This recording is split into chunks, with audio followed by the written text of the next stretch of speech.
여객선이요, 항해를 하다가 풍랑을 만나서 자초될 위기에 처합니다.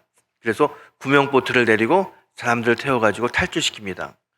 근데 구명보트 정원이 5명인데 어떤 구명보트에 8명이 탔어요. 그러니까 8명이 타다 보니까 구명보트가 앞으로 가지 못하고 점점점 물에 가라앉습니다. 그래서 8명이서 이거는 도저히 이러다가 우리 다 죽게 생겼다. 3명은 여기서 할 수 없이 뛰어내려야 되는데 그러면서 말을 못하는 거예요, 서로가.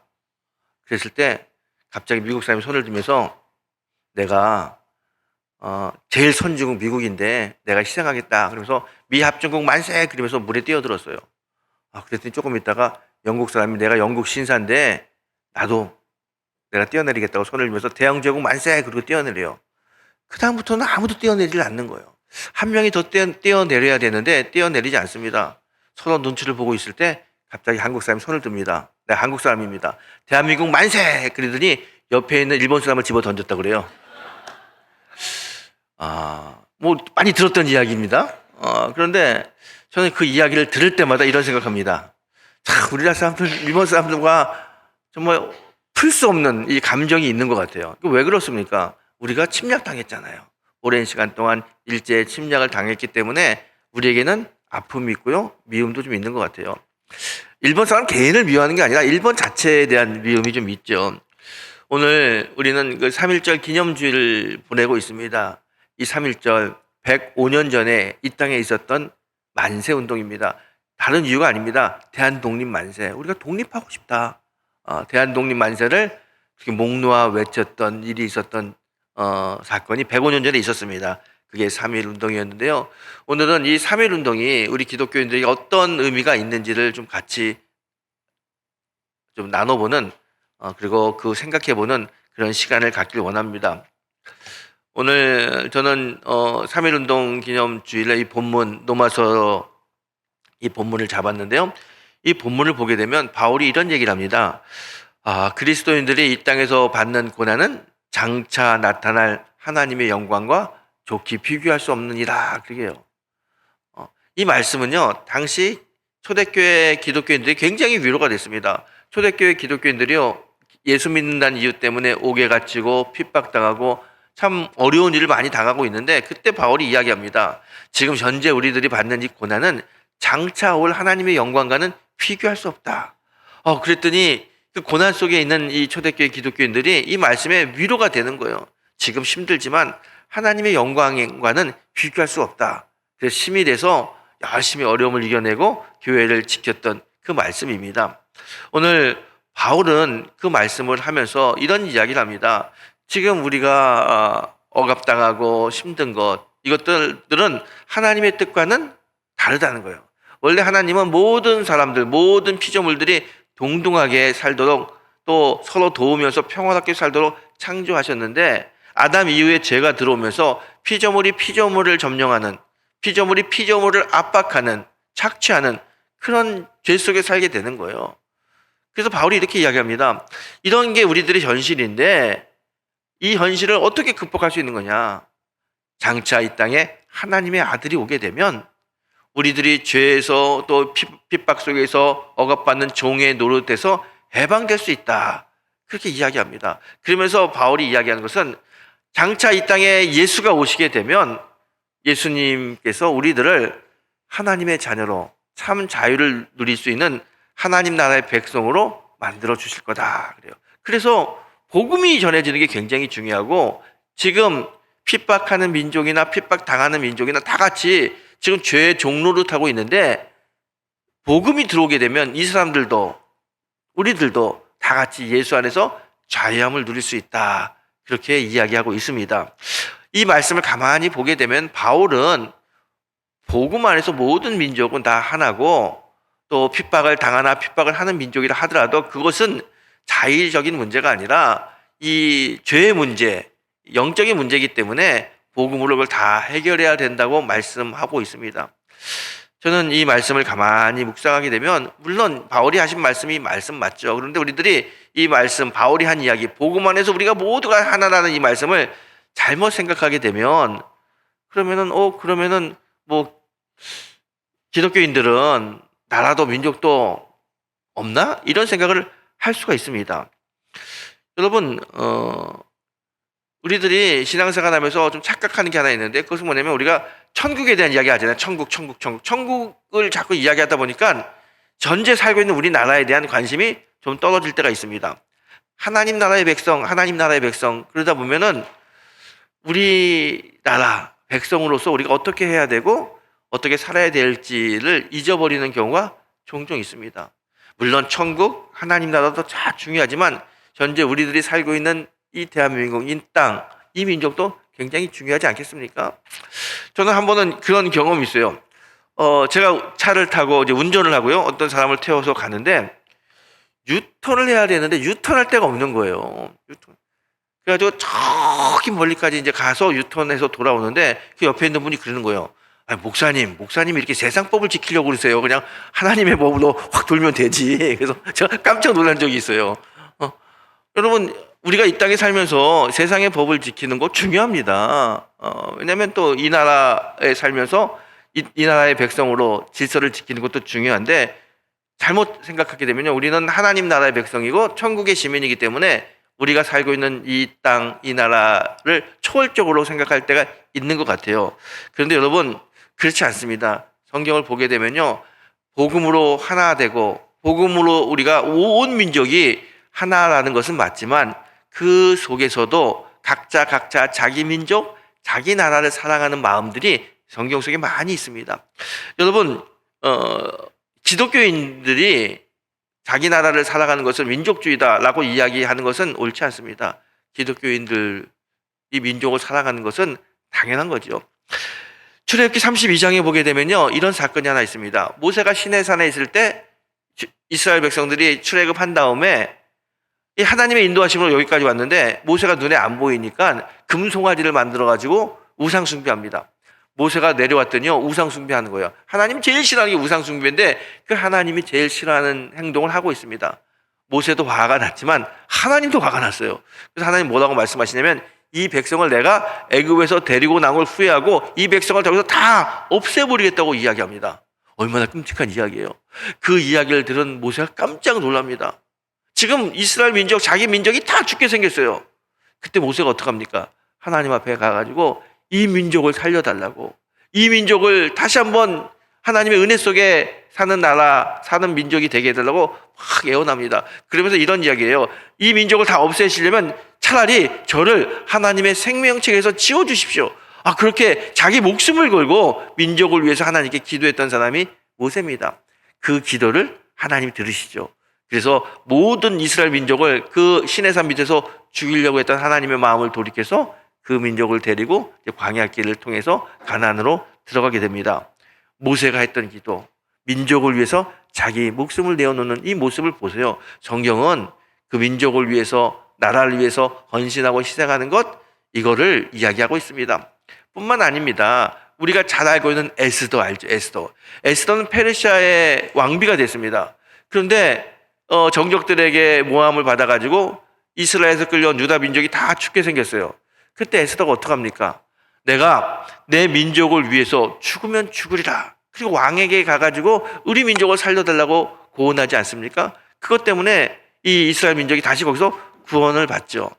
이 에스더도 마찬가지입니다. 자기 민족을 위해서 목숨을 걸고 왕에게 죽으면 죽으리라 는 각오를 가지고 민족을 살려달라고 애원했던 사람이 에스더입니다. 예수님도 마찬가지입니다. 마태복음 23장에 보게 되면요, 예수님은 예루살렘을 향하여 눈물을 흘리며 예루살렘아 예루살렘아 하고 기도했던 것을 볼 수 있습니다. 예루살렘, 이스라엘에 대한 애틋한 마음, 유대인에 대한 애틋한 마음이 예수님에게도 있었습니다. 여러분, 교회를 다닌다고 천국 백성이라고 해서 나라가 없고 민족이 없는 건 아닙니다. 오히려 성경은 자기 나라, 자기 민족을 더 사랑하고 헌신하는 사람들의 이야기로 가득 차 있습니다. 이것은 무슨 이야기냐면요, 신앙인들은 나라와 민족을 사랑하고 나라와 민족을 위해서 헌신하고 희생해야 된다는 것을 이야기하고 있습니다. 지금부터 115년 전 1910년 우리 한일합방을 맞이합니다.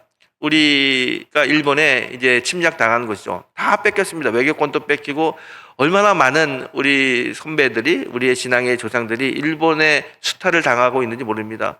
참 힘들고 어려웠죠. 그 일제 치하 속에서 겪었던 아픔과 고난은 말로 표현할 수 없습니다. 그 고통 속에서 특별히 기독교인들이 나라에 대한 마음을 많이 가지고 있죠. 그러면서 그들이 했던 설교, 또 들었던 설교, 또 읽었던 말씀, 그게 오늘 본문에 나오죠.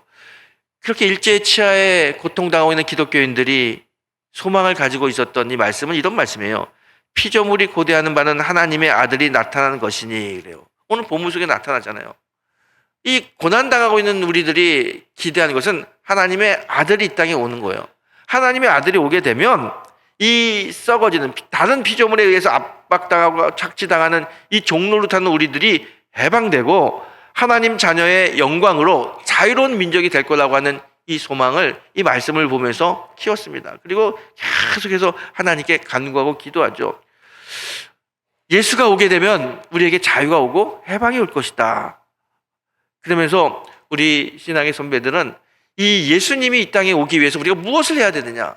이 땅의 모든 사람들이 예수를 통해서 참 자유를 얻기 위해서 우리가 해야 될 일은 무엇이느냐 고민하다가 1105년 전에 그래, 이 땅에 자유를 위해서 이 기독교인들이 일어나는 것이 이 땅에 예수가 오기를 기다리는 신앙인의 모습이라고 믿었어요.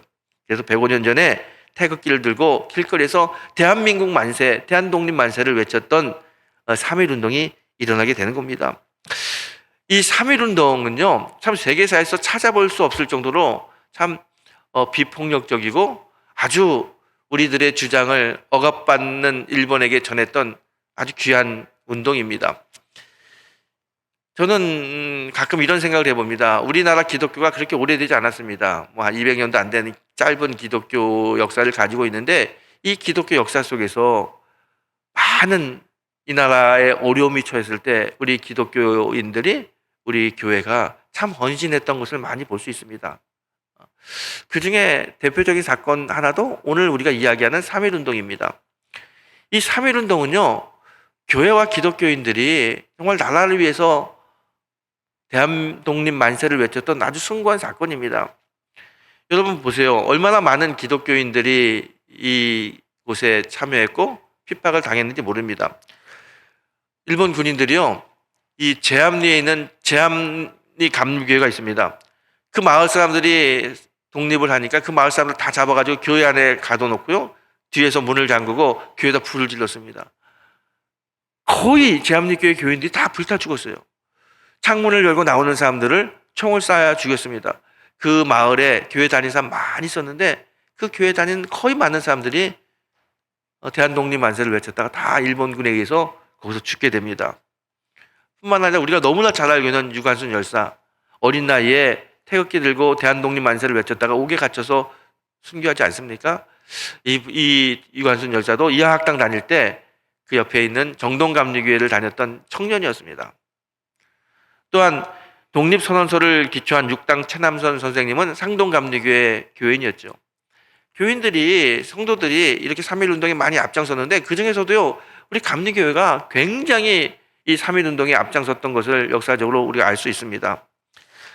많은 기독교인들이 신앙의 양심을 가지고 하나님의 은혜, 하나님의 역사 속에서 자유 대한민국을 만들어야 된다는 사명감 가지고 태극기를 들고 만세운동을 벌였습니다. 그것 때문에 엄청난 많은 대가를 기독교와 교회가 대가를 지불해야 됐습니다. 당시 여러분, 이 태극기가 어디서 만들어졌던 것 같아요? 이 조그만 손에 든 이 대한독립 만세를 불렀던 이 태극기를 만들었던 곳이 대부분이 교회 지하실에서 태극기를 다 만들었다고 그래요. 교회 지하실에 태극기를 만들어가지고 각자가 다 태극기를 들고 나가고, 그 태극기를 들고 나갔던 사람들은 교회 청년들. 그 교회 청년이 태극기를 들고 나서 각 시도에서 태극기 들고 만세운동을 벌였습니다. 이것 때문에 엄청나게 많은 교회는 대가를 지불하죠. 3.1운동 때 옥에 갇히거나 또 고난당해서 사망했던 많은 분들 중에 목사가 54명이 있고요, 전도사님이 127명, 장로님이 67명입니다. 우리가 잘 알고 있는 민족 대표 33인 중에 기독교 대표도 16명이나 됩니다. 저는 이 3.1운동을 생각할 때마다 이 3.1운동은 교회와 그리스도인을 중심으로 일어났던 민족의 운동이다라고 생각합니다. 아마 제가 이렇게 이야기해도 과언이 아닐 것입니다. 그것 때문에 한국교회는 말로 표현할 수 없는 압박과 억압을 받았습니다. 일본 사람들이 좋아할 리가 없죠. 그래서 교회 다니는 사람들을 옥에 가두고 또 고문하고 정말 고난 속에 우리 한국교회가 있었습니다. 근데 우리가 이렇게 고난당하고 아파할 때 우리를 도와줄 수 있는 사람은 아무도 없어요. 어떤 나라가 우리를 도와줬습니까? 아무도 도와주지 않아요. 그래서 더욱더 한국교회는 하나님을 바라보게 되죠. 어느 나라도 도와주지 못할 때 이 고통과 압박 속에서 오직 하나님만이 우리를 도울 수 있다. 예수만이 우리의 구원자가 될 수 있다고 하는 바람을 가지고 더 열심히 주님께 기도했습니다. 그냥 기도한 게 아니에요. 옥에서 피눈물로 기도했던 분들이 바로 우리 신앙의 선배들입니다. 이분들의 피눈물의 기도 때문에 결국 우리가 독립을 맞이하게 된 거고요. 지금까지 우리가 이렇게 자유대한독립국가에서 잘 살고 있는 겁니다. 저는 우리들이 이렇게 잘 살 수 있는 이유는 그 당시 우리 신앙의 선배들의 눈물 흘리고 고난당하며 울며 기도했던 기도의 응답이라고 생각합니다. 여러분, 이분들이 그렇게 고난당할 때 태극기 들고 만세를 외쳤던 이유가 뭡니까? 해방되게 되면 한 자리 얻어야겠다. 해방되게 되면 내가 좀 명예를 얻어야겠다. 이런 생각하고 태극기 들고 대한독립 만세를 외쳤던 사람은 아무도 없습니다. 그냥 순수하게 하나님이 우리 민족에게 자유를 주시는 것이 하나님의 뜻이고 모든 피조물이 피조물을 억압하는 것은 창조 질서에 어긋난다고 하는 이 신앙의 양심을 가지고 태극기 들고 나왔던 운동이 바로 3.1 운동입니다. 가장 순수한 운동입니다. 나라를 사랑하고 민족을 사랑하는 가장 순수한 운동이 바로 3.1 운동입니다. 다른 운동들은요, 이게 끝나게 되면 무언가 얻으려고 하고 이익을 쟁취하려고 합니다. 그래서 3.1 운동은 그런 게 아무것도 없어요.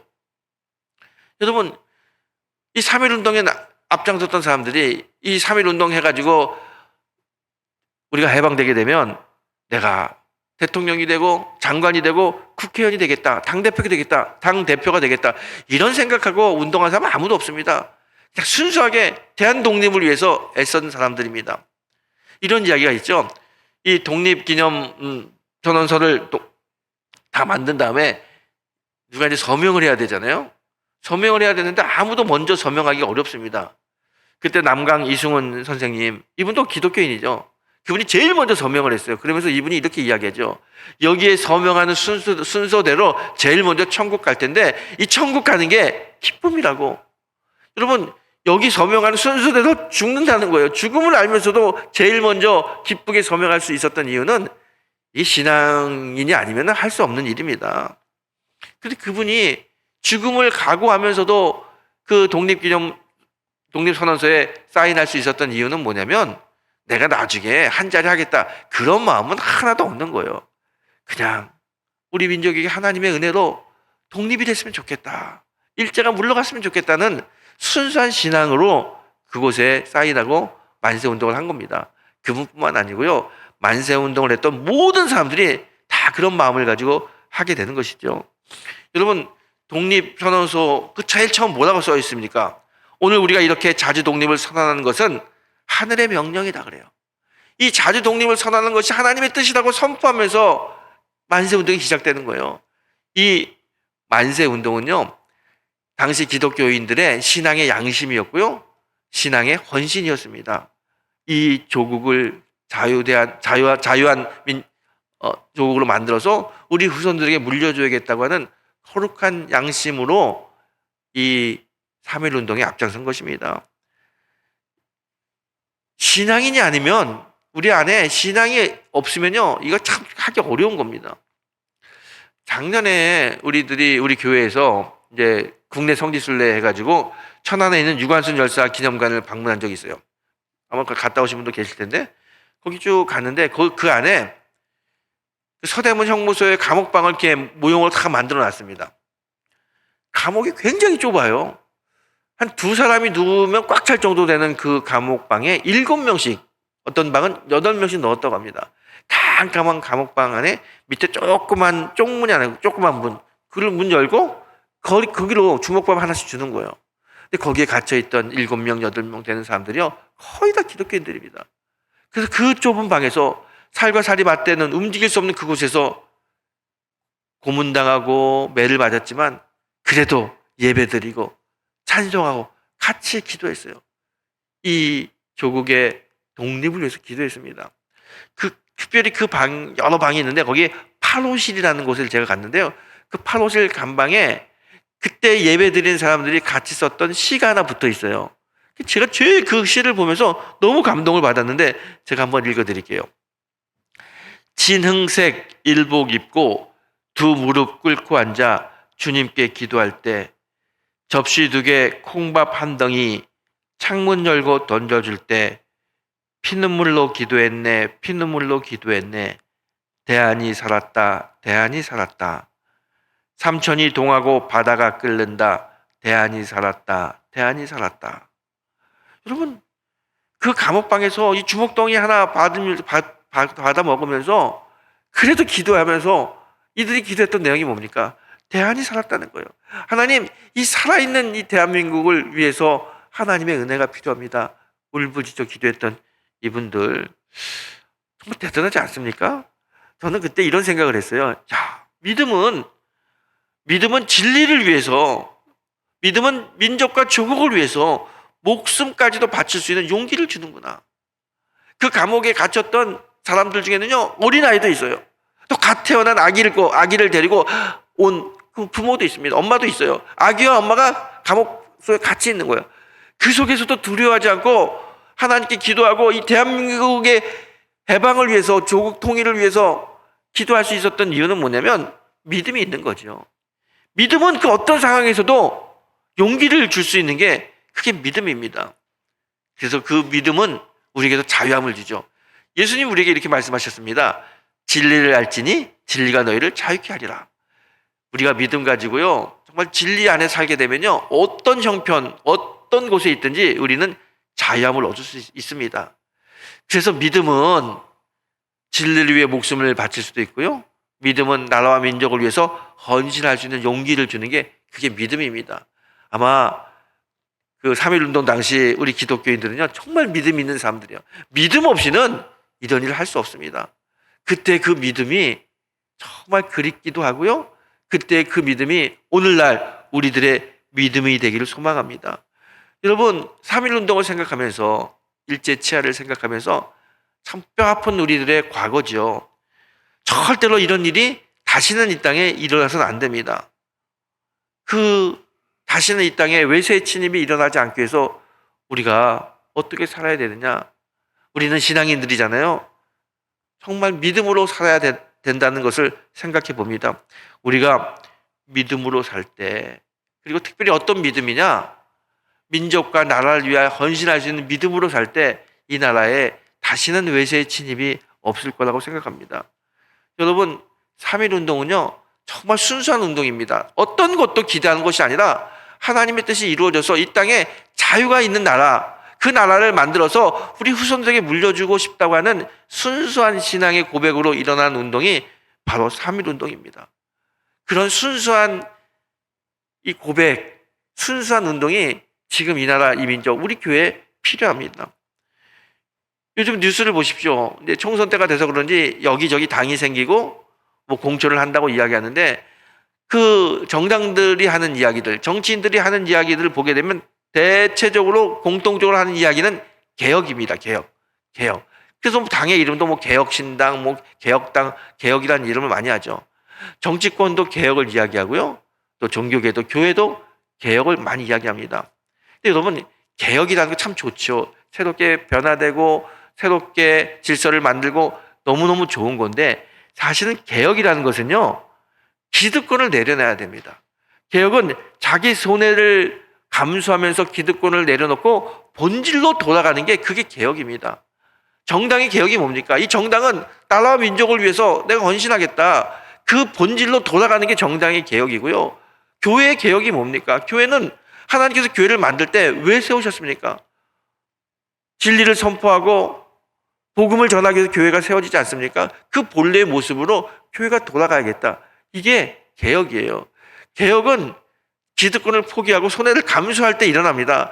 절대로 내가 내 것을 양보하지 않고 내려놓지 않으면 개혁이 일어날 수 없습니다. 그런데 요즘 우리 주변에 보세요. 정치권의 행동을 보십시오. 개혁이라고 이야기하면서도 조금도 자기의 이익권을 내려놓지 않으려고 그래요. 조금도 손해보지 않으려고 합니다. 그게 어떻게 개혁이 될 수 있겠습니까? 공천 뉴스 보세요. 떨어졌다고 막 사람들 분노하는 그 모습들을 보십시오. 저는 정치 얘기를 잘 안 하지만 그런 모습을 보면서 정말 이분들에게 개혁의 마음이 있나라는 생각해 봅니다. 여러분, 개혁은 자기의 마음, 자기의 손해를 볼 것을 알면서도 내려놓고 본질로 돌아가는 거예요. 지금 3.1 운동을 벌였던 우리의 신앙의 선배들은요, 진짜 개혁 정신이 있던 사람입니다. 그들은요, 자신의 모든 걸 내려놨습니다. 죽음까지도, 목숨까지도 내려놓고 하나님의 뜻이 이 땅에 이루어지기를 바라면서 대한 독립 만세를 외쳤던 분입니다. 하나님의 믿음이 없이는 불가능한 일입니다. 여러분, 우리가 부르는 이 애국가를 보세요. 애국가에 어떤 가사가 있습니까? 하나님이 보호하사 우리나라 만세. 그렇죠? 여러분, 우리가 애국가를 부를 때 이거 꼭 생각해 봤으면 좋겠어요. 하나님이 보호하사 우리나라 만세입니다. 이 나라를 누가 보호합니까? 미국이 보호해요? 아니요. 핵무기가 우리나라를 보호합니까? 절대로 그렇지 않아요. 그 어떤 것도 이 나라 이민족을 보호할 수 없습니다. 이 나라 이민족을 보호할 수 있는 것은 하나님 한 분뿐입니다.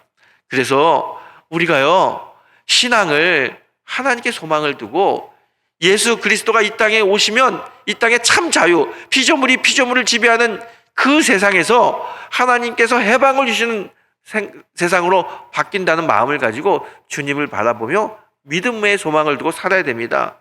여러분, 이 아침 3.1 정신은 이 땅에 정말 순수한 하나님의 사랑, 하나님의 정의가 이루어지기를 소망하는 3.1 운동이고요. 그걸 통해서 우리 후손들에게 더 주님의 사랑이 넘치고 예수 그리스도의 정의가 강물처럼 흐르는 나라, 그 속에서 참 자유를 누릴 수 있는 그런 교회와 또 민족을 만드는 것이 우리들의 사명입니다. 여러분, 이 3.1절을 보내면서 다시 한번 우리 신앙의 선배들이 이 나라를 위해서 헌신했던 그 믿음의 모습을 가만히 묵상하면서 우리도 나라와 민족을 위해서 우리도 헌신하고 또 희생하며 기도하며 좋은 나라를 만들어서 우리 후손들에게 물려주는 사명감을 가지고 신앙생활하는 믿음의 성도가 되시기를 주님의 이름으로 부탁을 드리겠습니다.